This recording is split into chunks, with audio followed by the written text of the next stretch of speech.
नमस्कार, इन खबर देख रहे हैं आप और मैं हूं आपके साथ आशीष राजेंद्र कुमार। हाल ही में पश्चिम बंगाल के मुर्शिदाबाद में एक हत्याकांड हुआ जिसके दौरान आरएसएस के कार्यकर्ता, टीचर और उसके परिवार की हत्या कर दी गई। इस हत्याकांड के बाद से पश्चिम बंगाल सरकार और पश्चिम बंगाल की जो मुख्यमंत्री हैं ममता बनर्जी, उनकी कड़ी आलोचना हुई और ऐसे में अब इस आलोचना की कड़ी में एक और नाम जुड़ गया है। वो नाम है एक्ट्रेस अपर्णा सेन का।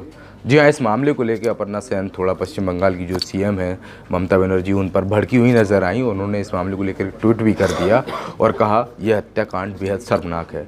उस पूरे ट्वीट में जो अपर्णा सेन है उन्होंने कहा कि देखिए इस तरीके से किसी एक आरएसएस समर्थक की हत्या कर देना, उसकी गर्भवती पत्नी और एक बच्चे की निर्ममता से हत्या करना बेहद गलत है।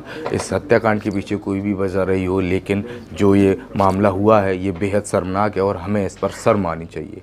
साथ ही साथ उन्होंने पश्चिम बंगाल की मुख्यमंत्री ममता बनर्जी, उनसे ये भी कहा कि इस मामले की सुनिश्चित तौर पर कार्रवाई करें और पूरी जाँच पड़ताल करने के बाद में जो आरोपी हैं उनको गिरफ्तार करें और उन्हें सजा दें।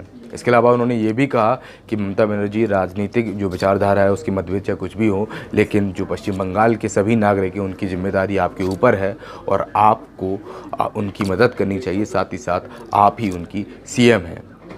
ऐसे में जब आलोचना का दौर इतना बढ़ गया है और ये ऐसा हत्याकांड है जो कहीं ना कहीं बेहद शर्मनाक है, क्योंकि इस तरीके से एक गर्भवती महिला और उसके छोटे बच्चे को मार देना बेहद गलत है। ये सोचकर ही रूह कांप जाती है और कहीं ना कहीं जिस किसी ने भी इसको अंजाम दिया है वो उसका बहुत बड़ा दोषी है और बहुत गलत ये पूरा मामला है। हालांकि पश्चिम बंगाल पुलिस ने इस मामले को लेकर अब तक 4 लोगों की गिरफ्तारी की है, लेकिन अभी तक ये सुनिश्चित नहीं हो पाया है कि आखिरकार ये हत्याकांड क्यों किया गया था। साथ ही साथ पश्चिम बंगाल जो पुलिस है उसने ये भी कह दिया कि इस मामले के पीछे कोई भी राजनीतिक मतभेद या विचारधारा नहीं है, या फिर कह लीजिए किसी भी राजनीतिक कारण की बदौलत ये हत्याकांड नहीं हुआ है।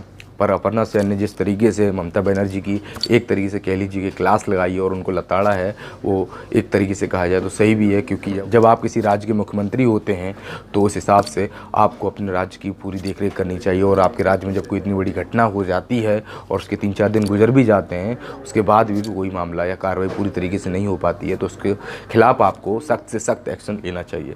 खैर, इस मामले से जुड़ी जो भी खबरें आएंगी वो मैं आपको देता रहूँगा। आप देखते रहिए इन खबर। धन्यवाद। इन खबर चैनल को सब्सक्राइब करें और बेल आइकन दबाना ना भूलें।